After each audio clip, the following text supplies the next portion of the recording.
우리는 인생을 살아가면서 나를 무언가 증명하려 하는데 뭘로 증명합니까? 돈으로 증명합니까?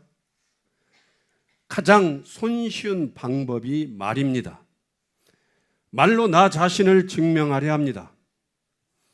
우리의 입술은 믿음을 고백하고 익숙한 언어로 경건을 말하며 내가 참으로 신앙이 좋은 사람처럼 말을 합니다. 때로는 누구보다도 단정한 표현으로 참 거룩한 사람으로 그렇게 예수 그리스도를 설명도 합니다. 그러나 그 말이 우리의 신앙의 깊이를 절대 담보하지 않습니다. 오히려 우리의 말이 선명해질수록 그 안에 비어있는 중심은 오히려 더 뚜렷하게 드러나기도 합니다. 교회에서 사람을 이렇게 보면은 겉으로는 흔들림 없이 보이지만 내면 그 속에는 끊임없이 의심하고 계산하며 자신을 지키기 위해 진실을 외면하는 상태를 자주 봅니다. 이것이야말로 가장 조용하면서도 가장 치명적인 불일치입니다. 더 깊이 들여다보면 이 불일치는 단순한 인간의 연약함이 아니라 하나의 구조가 됩니다. 사람은 자신과 남을 스스로 속이기 위해 더 정교한 언어를 만들고 더 단단한 확신의 표현으로 자신의 내면을 포장하며 살아갑니다. 그렇게 형성된 신앙은 더 이상 살아있는 관계가 아니라 무너지지 않기 위해 발버둥 치는 그런 체계가 되고 맙니다. 입술은 하나님을 향해 여전히 말하고 있지만 실제 선택의 기준은 자신에게 있고 판단의 최종 권위는 눈에 보이는 현실에 머물러 있는 우리의 삶을 바라보고 있습니다. 그 순간 우리의 신앙은 방향을 잃고 고백은 중심을 완전히 잃습니다. 이 상태의 심각성은 겉으로 드러나지 않는다는 데 있다는 것입니다. 오히려 더 정돈된 표현, 더 익숙한 형식, 더 안정된 모습으로 유지되기 때문에 자기 자신 스스로도 깨닫기 어렵다는 아주 죄악의 최종 순위에 올라 있습니다. 그러나 그 안에서는 이미 결정적인 전환이 일어나 있습니다. 하나님을 향해 있는 것처럼 보이지만 실제로는 자신을 중심에 둔 채 하나님을 언어로만 다루는 그러한 상태, 이것은 불신이 신앙의 형태를 입은 가장 정교한 모습이며 스스로를 기만하는 데 있어 가장 완성된 단계입니다. 결국 문제는 얼마나 말을 많이 하느냐가 아니라 무엇을 실제로 믿고 붙들고 있느냐입니다. 입술이 향하는 방향과 마음이 의지하는 대상이 나누어지는 순간 신앙은 존재하지만 동시에 믿음은 부재하게 됩니다. 보이는 고백은 유지되지만 보이지 않는 의지는 이미 다른 곳에 뿌리를 내린 상태, 이 이중성 속에서 사람은 가장 종교적인 언어로 오히려 가장 깊은 단절을 하나님과의 모든 것을 끊어버리고 살아간다는 것입니다. 신앙은 표현의 정교함이나 고백의 반복으로 성립되는 것이 절대 아닙니다. 보이지 않는 하나님을 실제보다 더 확실한 실제로 붙드는 내면의 결단이며 입술의 고백과 삶의 기준, 마음의 의지가 하나의 중심으로 완전히 수렴된 상태, 곧 하나님만이 나의 판단의 기준이 되고 선택의 방향이 되며 존재의 이유가 되는 자리가 바로 신앙인의 자리입니다. 태초에 창조된 인간은 하나님과 분리되지 않는 아주 가까운 존재였습니다. 말과 마음이 나누지지 않고 고백과 실제가 하나였습니다. 하나님을 향한 신뢰가 존재의 중심이었기에 그 삶 전체가 곧 아름다운 믿음이었습니다. 그러나 인간이 타락한 이후 인간 안에 가장 먼저 일어난 변화가 무엇이겠습니까? 바로 입술과 마음의 분리였습니다.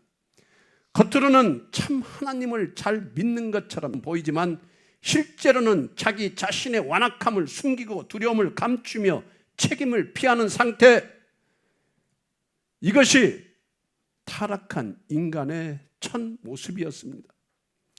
입술은 여전히 하나님을 말하지만 마음은 이미 다른 곳에 머물러 있고, 하나님을 고백하면서도 실제로는 자신을 의지하고 상황을 더 신뢰하며 드러나지 않게 스스로를 지키는 이중성, 이것이 바로 타락한 인간의 본질적인 모습이었습니다. 그런데 문제는 이것이 사람에게 잘 드러나지 않는다는 데 있습니다. 오히려 더 은혜스럽고 자연스럽고 더 익숙하게 신앙을 잘 유지하는 것처럼 살아가면서 오직 자신의 오만함에 사로잡힌 채 살아간다는 것입니다. 그러나 이 상태는 우리 인간의 단순한 연약함이 아니라 하나님 앞에서 중심이 떠난 상태입니다.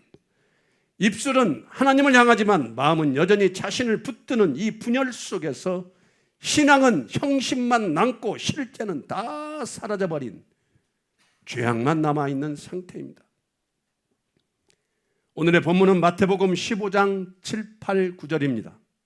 이 말씀은 종교적 열심의 정점에 서 있던 바리새인과 서기관들을 향해서 예수님께서 직접 선포하신 판결과도 같은 말씀입니다.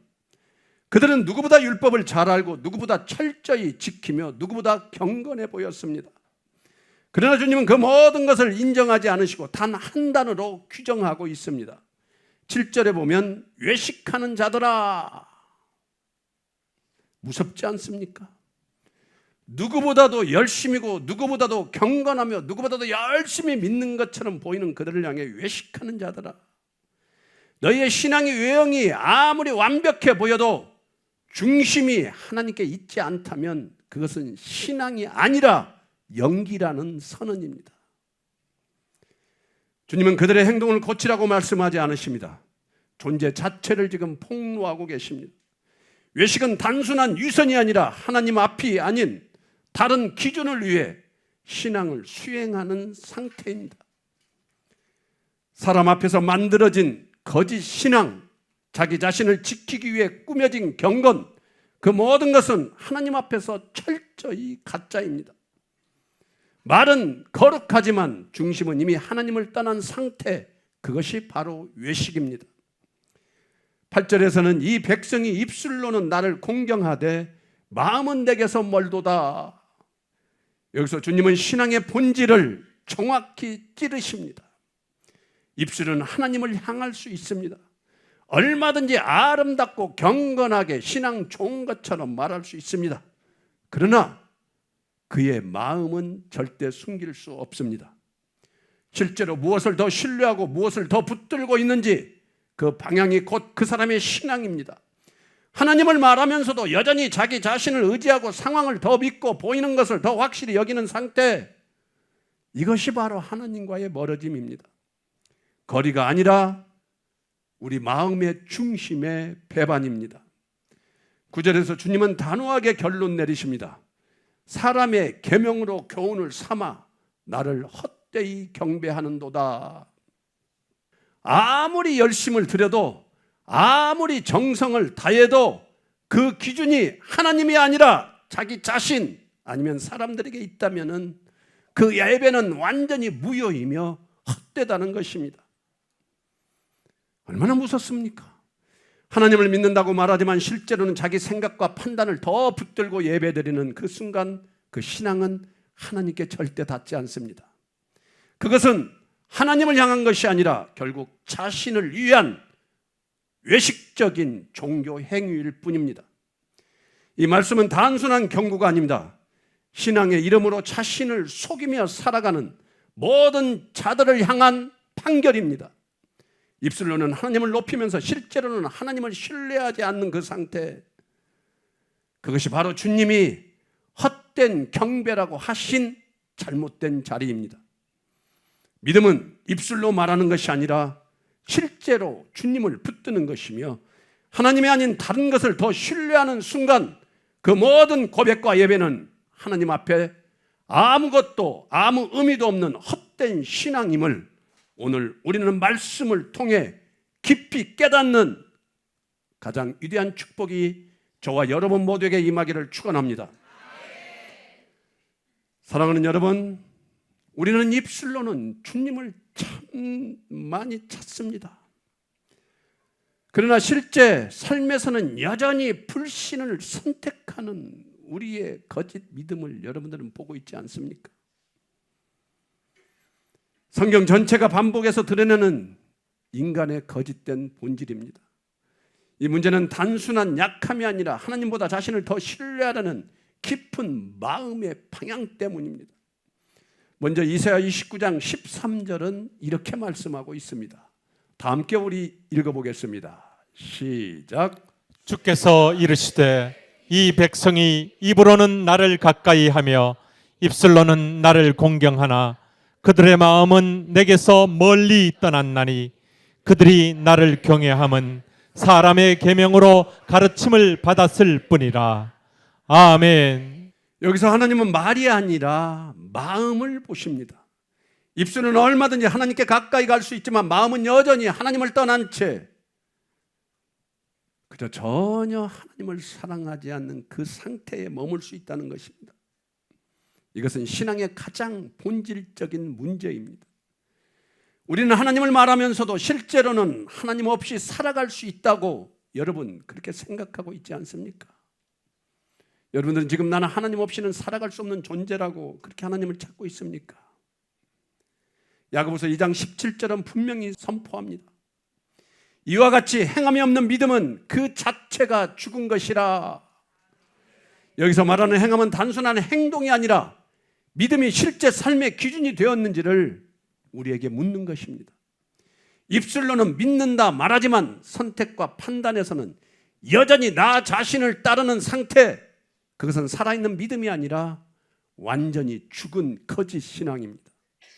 또 에스겔 33장 31절은 더 직접적으로 우리의 모습을 말하고 있습니다.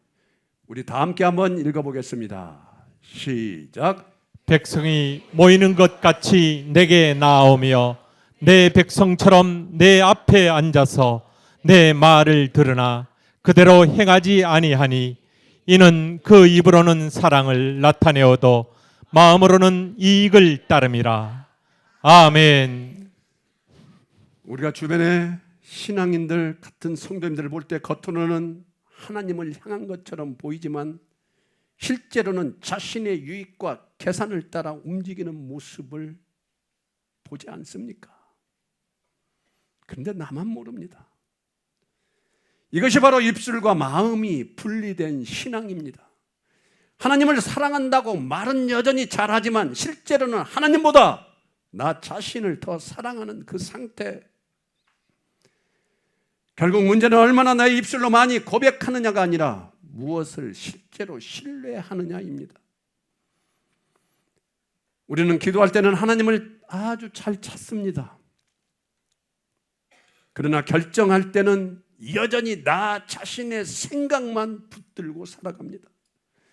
예배할 때는 하나님을 아주 많이 높이지만 삶에서는 하나님 없이도 괜찮다고 그렇게 살아가고 있지 않습니까? 이것이 바로 입술로는 주님을 찾고 삶으로는 불신을 살아가는 거짓된 모습입니다. 그러므로 회개는 단순히 잘못을 인정하는 것이 절대 아닙니다. 입술로 하나님을 말하던 자리에서 실제로 자신을 붙들고 있던 그 중심을 내려놓아야 회개입니다. 하나님을 말하는 대상이 아니라 실제로 의지하는 대상, 그 예수 그리스도, 그분을 다시 모시는 것, 그것이 진짜 회개입니다. 입술의 고백이 아니라 마음의 방향이 하나님께로 완전히 돌이켜질 때 비로소 나의 믿음과 신앙은 살아나고 그때부터 우리의 믿음은 더 이상 말이 아니라 거룩한 실제가 된다는 것입니다. 우리가 왜 입술로는 철저히 주님을 믿는 것처럼 말하면서도 실제로는 그렇지 않는 삶을 살아가고 있는가? 성경은 그 이유를 감정이나 환경이 아니라 인간의 깊은 죄성과 마음의 방향에서 분명히 나타난다고 밝히고 있습니다. 사람은 본능적으로 하나님보다 외부 사람의 시선을 더 의식합니다. 그래서 진짜 믿음보다 믿는 모습을 선택한다는 것입니다. 하나님 앞에서의 진실보다 사람 앞에서 평가를 붙드는 그 마음, 이것이 참으로 거짓된 입술의 신앙을 만들어냅니다. 디모데후서 3장 5절은 이렇게 말합니다. 경건의 모양은 있으나 경건의 능력은 부인하니 이 같은 자들에게서 네가 돌아서라. 겉모양은 신앙이 있는 자처럼 보면은 참 완벽하고 멋있습니다. 예배도 드리고 예배 후 느낀 점도 아주 세련되게 말하며 눈물도 흘리며 신앙의 언어도 참 능숙합니다. 그러나 실제 삶에서는 하나님을 절대 의지하지 않는다면 여러분 어떻게 할 것입니까? 이것은 단순한 나의 부족함이 아니라 하나님의 능력을 부인하는 상태, 즉 하나님 없이도 살겠다는 깊은 불신밖에 더 보여줄 수가 없다는 것입니다. 이것은 단순한 기복이나 우리 인간의 연약함의 문제가 아닙니다. 중심이 하나님께 있지 않다는 명확한 표지입니다. 경건의 능력은 자신이 죄인임을 깨닫고 하나님과 사람 앞에 자신을 낮추고 하나님께 맡기게 됩니다. 그러나 그 능력이 부인된 자리에서는 믿음 있는 척 하면서도 여전히 자기 중심이 살아 움직여 누구도 인정하지 않는 자신만 내세우는 죄악을 저지를 수밖에 없다는 것입니다. 존경하고 사랑하는 여러분, 결국 이 상태는 신앙의 유형을 유지한 채 하나님 없이 살아가는 가장 정교한 형태의 가장 나쁜 죄입니다. 그러므로 불순종과 부정, 불만, 그리고 하나님마저 판단하려는 태도가 지속된다면 그것은 하나님을 향한 신앙이 아니라 자신을 중심에 둔 신앙, 곧 능력을 잃어버린 경건이며 믿음의 실제를 완전히 상실한 거짓된 믿음입니다. 그래서 성경은 단호하게 말합니다. 이 같은 자들에게서 네가 돌아서라.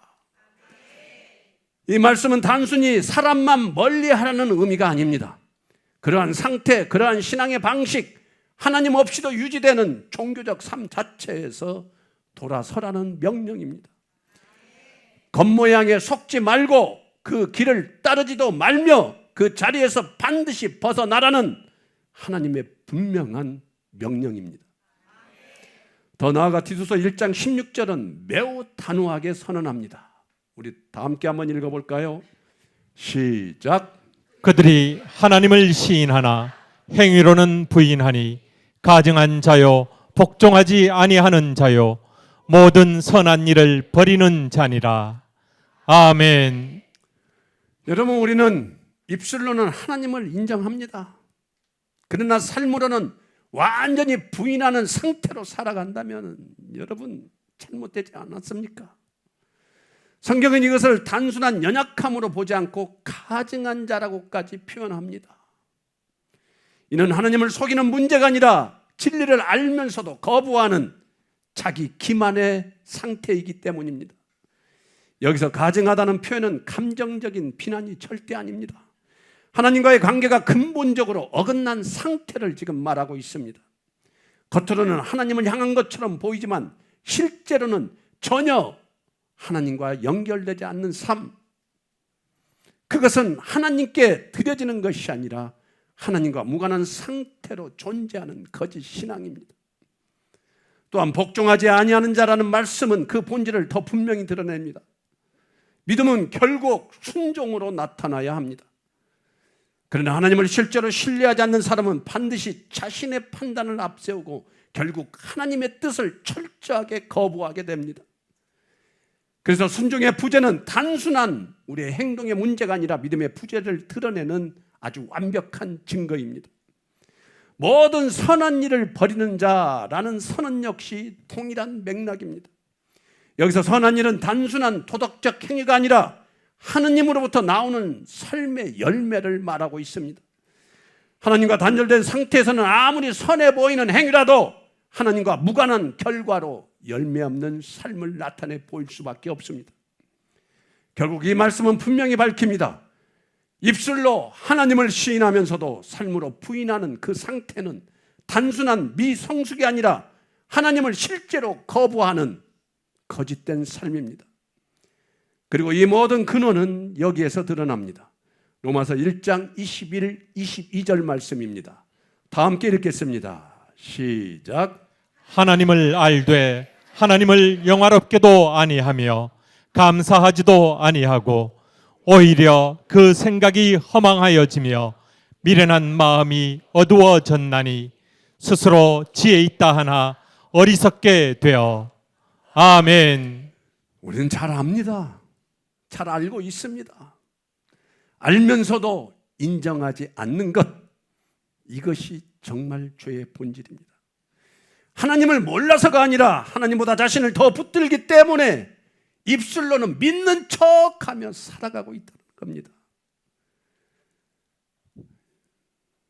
여러분, 결국 입술의 신앙은 우연이 아니라 의도된 선택이라는 것입니다. 하나님을 진짜로 의지하지 않으면서도, 하나님을 진짜로 믿지도 않으면서 하나님을 믿는 사람으로 보이려는 선택, 그것이 반복될 때 신앙은 형식이 되고 그 형식은 결국 하나님 앞에서 헛된 것으로 드러날 수밖에 없다는 것입니다. 성경은 분명히 경고합니다. 입술로만 하나님을 말하며 실제로는 하나님을 신뢰하지 않는 삶은 단순한 부족함이 아니라 하나님을 부인하는 죄입니다. 그러므로 이 문제는 고쳐야 할 습관이 아닙니다. 돌이켜야 할 방향입니다. 그렇다면 우리는 우리 스스로에게 질문해야 되지 않겠습니까? 왜 입술의 거짓 신앙으로 나는 살아가고 있을까? 무엇 때문입니까? 예수님을 절대 믿지 않기 때문입니다. 존경하고 사랑하는 여러분, 예수 그리스도 안에서 부활은 단순한 사건이 아니라 믿음의 본질을 드러내는 결정적인 기준입니다. 분명히 부활은 실제로 일어났는데 눈으로 본 자들조차도 여전히 믿지 않는 모습이 성경에 기록되어 있습니다. 우리 마태복음 28장 16, 17절 말씀 다 함께 읽어보겠습니다. 시작. 11 제자가 갈릴리에 가서 예수께서 지시하신 산에 이르러 예수를 배웁고 경배하나 아직도 의심하는 사람들이 있더라. 아멘. 예수님의 11 제자가 부활하신 예수님을 만났습니다. 그리고 예수를 뵙고 경배하나 아직도 의심하는 사람들이 있더라. 여기서 우리는 인간의 모순된 상태를 바라보게 됩니다. 경배합니다. 열심히 주를 부릅니다. 그러나 동시에 의심합니다. 몸은 예수님 앞에 있는데도 마음은 완전히 예수님께 있지 않다라는 것입니다. 여러분, 바로 이것이 거짓 입술의 신앙입니다. 겉으로는 인정하고 행동으로는 따르는 것처럼 보이지만 내면 깊은 곳에서는 여전히 확신하지 못하고 자신을 붙들고 있는 상태. 이 말씀은 우리에게 분명히 드러내고 있습니다. 믿지 못하는 이유는 증거가 부족해서가 아닙니다. 이미 보고도 이미 경험하고도 여전히 믿지 않는 것은 마음이 완전히 주님께로 넘어가지 않았기 때문입니다. 결국 믿음은 보았느냐의 문제가 아니라 누구를 붙드느냐의 문제입니다. 예수님 앞에 서 있으면서도 여전히 의심하는 이 모습은 오늘 우리의 나의 모습 아닙니까? 동시에 우리가 돌이켜야 할 자리입니다. 존경하고 사랑하는 여러분, 우리는 이미 보았습니다. 주님 앞에 서 있으면서도 여전히 의심하는 인간의 모습, 나의 모습, 입술로는 경배하면서도 마음은 여전히 드리지 못하는 그 모순된 상태를 내 자신이 누구보다도 잘 알고 있습니다. 그렇다면 질문은 분명해집니다. 이런 우리를 하나님께서 벌하셨는가, 죽이셨는가? 놀랍게도 하나님은 그런 나를 향해 등을 돌리지 않으셨다는 것입니다. 의심하는 자, 입술로만 주님을 부르는 자, 마음으로는 여전히 자신을 붙들고 있던 그 상태 그대로의 우리를 향해 하나님은 위대한 한 가지 일을 행하셨다는 것입니다. 우리를 포기하지 않으시고 우리를 죽이지도 아니하시고 오히려 우리를 붙드시기 위해 독생자 아들 예수 그리스도를 이 땅에 보내주셨습니다. 베드로전서 3장 18절 말씀 우리 다 함께 한번 읽겠습니다. 시작. 그리스도께서 단번에 죄를 위하여 죽으사 의인으로서 불의한 자를 대신하셨으니 이는 우리를 하나님 앞으로 인도하려 하심이라. 육체로는 죽임을 당하시고 영으로는 살리심을 받으셨으니 아멘. 이 말씀은 단순한 희생의 이야기가 아닙니다. 방향의 전환입니다. 하나님 없이도 살 수 있다고 착각하던 우리를 하나님 앞으로 직접 데리고 가기 위해 예수 그리스도께서 이 땅에 오셔서 우리 대신 우리의 죄를 지시고 죽으신 것입니다. 우리는 하나님께 나아갈 수 없는 존재입니다. 입술로는 주님을 불렀지만 마음은 멀어져 있었기 때문입니다. 그러나 예수 그리스도의 십자가는 그 끊어진 길을 다시 열어주신 사건입니다. 우리의 거짓된 신앙, 우리의 배반된 마음, 하나님보다 자신을 더 붙들던 그 모든 죄를 대신 지시고 우리를 하나님께로 이끄신 예수님을 바라보시기를 원합니다. 그러므로 이제는 선택의 문제가 아니라 응답의 문제입니다. 주님은 이미 구원의 길을 열어주셨습니다. 이제 우리는 그 구원의 길로 나아가야 합니다. 입술이 아니라 마음으로, 말이 아니라 실제로 예수 그리스도를 붙드는 자리로 나아가는 여러분 되시기를 축원합니다.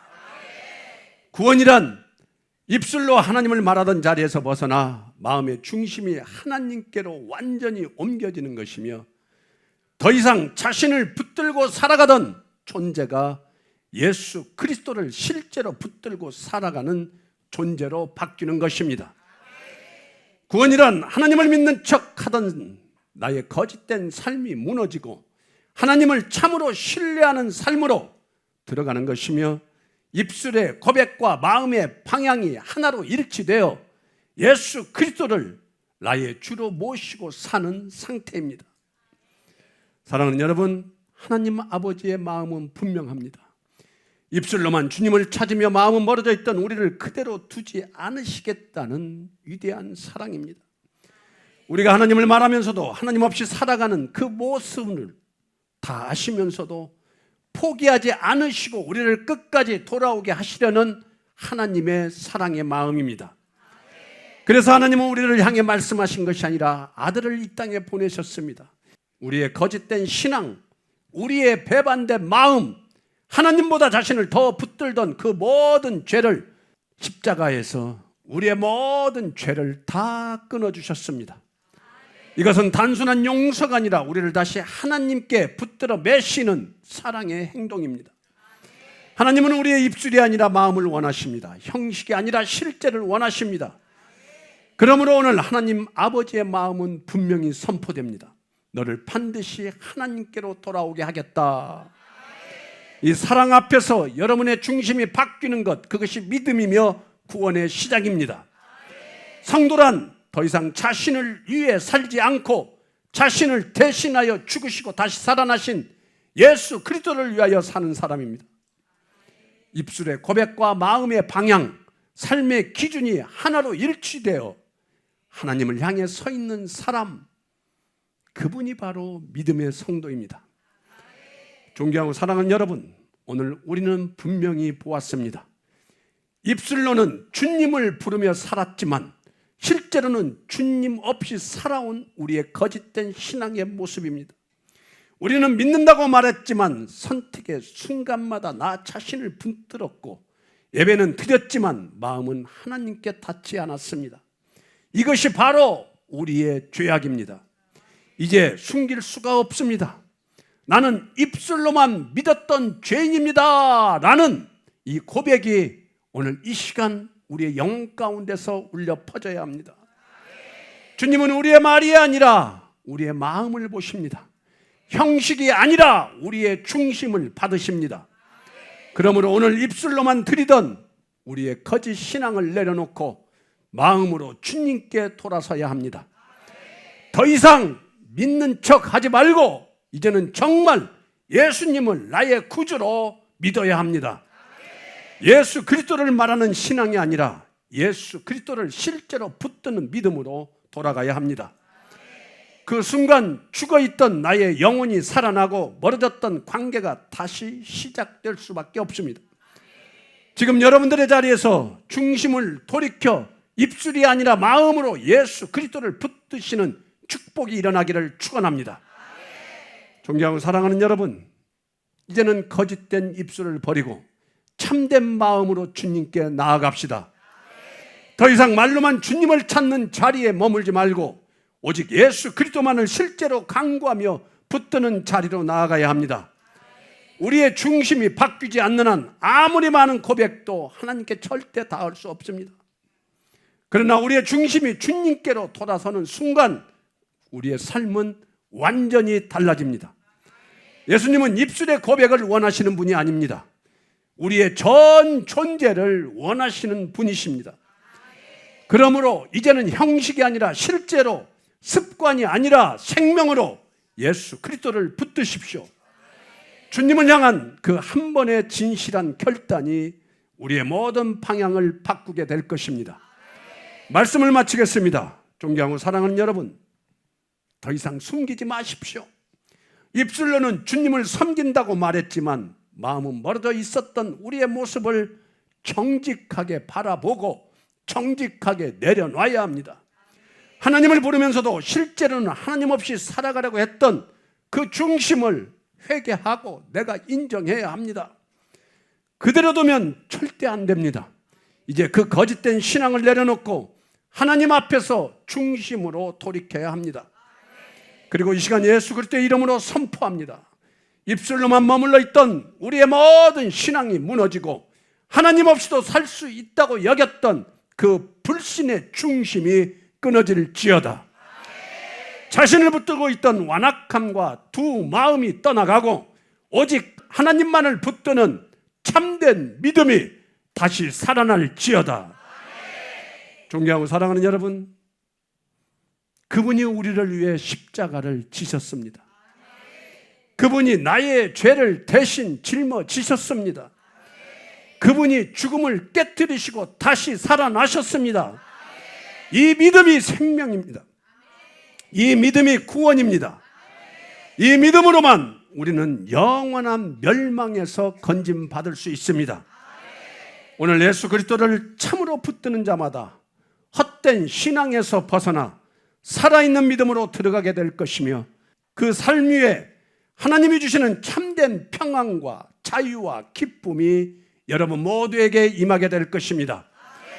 이제는 입술의 신앙이 아니라 마음의 믿음으로 살아가게 하시고 오직 예수 그리스도만을 붙들며 그 복음 안에 거하는 복된 성도가 되게 하시기를 예수 그리스도의 이름으로 축원합니다. 이 모든 은혜와 축복이 저와 여러분 모두에게 충만히 임할 것을 우리 주 예수 그리스도의 이름으로 선포하고 축원합니다. 축원합니다. 축원합니다. 다 함께 기도하겠습니다. 주님, 오늘 선포된 말씀 앞에서 더 이상 거짓된 우리의 신앙의 모습을 숨기지 않게 하여 주시옵소서. 더 이상 주님 앞에서 거짓된 입술의 고백을 중단하게 하여 주시옵시고 이제는 진정으로 주님을 사랑할 수 있는 마음을 허락하여 주시옵소서. 주님, 11 제자가 예수님 앞에서 예수님을 만나 예수님과 함께 이야기하면서도 경배하면서도 그들의 마음이 단 곳에 있었던 것처럼 주님, 우리는 철저히 예수의 이름을 입술로 말하지만 전혀 세상의 이름을 우선시하며 예수님을 믿지 않는 거짓된 신앙을 가지고도 아직도 내가 구원받을 것이라고 착각하는 이 죄악은 도대체 어디서 오는 것이며, 도대체 주님, 나는 예수님을 믿고 있는가? 말로만 나를 포장하며 나타나고 있지 않는가? 거짓된 입술로 거짓된 믿음을 말하고 있는 이 죄악을 주께서 보여주시지 아니하면 나는 오늘도 거룩한 입술의 형태로 주님을 배반하며 주님을 조롱하며 세상의 것을 더 의지하며 살아가는 죽을 수밖에 없는 죄인임을 제발 주님 알게 하여 주셔서 이제는 나의 온 마음과 영혼으로 주님을 사랑하게 하여 주시옵시고, 온 마음으로 나의 영혼이 주를 노래하게 하여 주시옵시고, 나 같은 죄인을 위해 죽으신 예수 그리스도의 사랑을 기억하며 내가 언제나 죄인됨을 잊지 않는 주님의 그 사랑 안에서 살아갈 수 있는 축복이 우리 모두에게 임하게 하여 주시옵소서. 교회를 10년, 20년, 30년 평생을 다녔지만 아직도 나의 입술로 거짓된 나의 거룩함을 포장하며 나는 예수님을 잘 믿는다고 말하는 참으로 어리석은 자가 여기 있사오니 주님 용서하여 주시옵소서.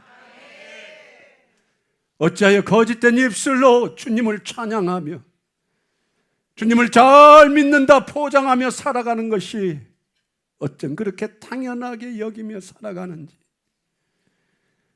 그러면서 기도가 잘 안 된다, 믿음이 약해진다, 진실로 주님을 사랑하지 못하고 진실로 나를 구원하신 예수 그리스도를 나의 구주로 받아들이지 못하는, 주님보다 더 크게 보이는 세상의 돈들과 세상의 것들을 주님 바라보면서 예수의 이름을 팔아서 나의 거짓된 입술로 나를 포장하며 세상의 것을 더 사랑했던 그 죄악을 주께서 깨뜨려 주시지 아니하면은 나는 영원히 그렇게 살다가 지옥으로 향할 수밖에 없사오니, 나를 위하여 이 땅에 오시고 죽으신 예수 그리스도의 실제가 무엇인지 주께서 알려주시옵시고, 주께서 가르쳐 주셔서 지금까지 행했던 나의 모든 거짓된 모습이 보여지게 하여 주시옵소서. 십자가의 은혜로 우리를 하나님 앞으로 인도하신 주님의 그 보혈의 사랑을 주여 바라보게 하여 주시고 믿게 하여 주시옵소서. 그리하여 이제는 오직 예수님만이 나의 삶의 증인이시오, 나의 소망이시오, 나의 믿음의 주권자 되심을 믿는 믿음 안에서 살아갈 수 있는 이 세상에서 가장 위대한 축복을 허락하여 주시옵소서. 이제는 주님을 입술로만 말하던 거짓된 신앙을 끊어버리고 마음으로 하나님께 완전히 돌아선 자들에게 임하시는 우리 주 예수 그리스도의 크신 은혜와 하나님을 알되 하나님을 영원하게 하지 아니하고 감사하지도 아니하던 그 죄에서 돌이켜 오직 하나님만을 높이며 살아가게 하시는 하나님의 위대하신 사랑하심과 오늘도 우리의 심령을 감동하시며 입술의 신앙을 무너뜨리고 마음에 믿음을 세워 하나님께로 이끄시는 성령 하나님의 감동과 위로하심이 오늘 말씀 앞에 회개와 간구와 감사로 결단한 모든 성도들과 그들의 가정과 자녀와 삶의 자리 위에 우리 주 예수 그리스도의 영광과 위엄과 권력과 권세와 축복이 영원 전부터 이제와 영원토록 함께 하실지어다. 아멘.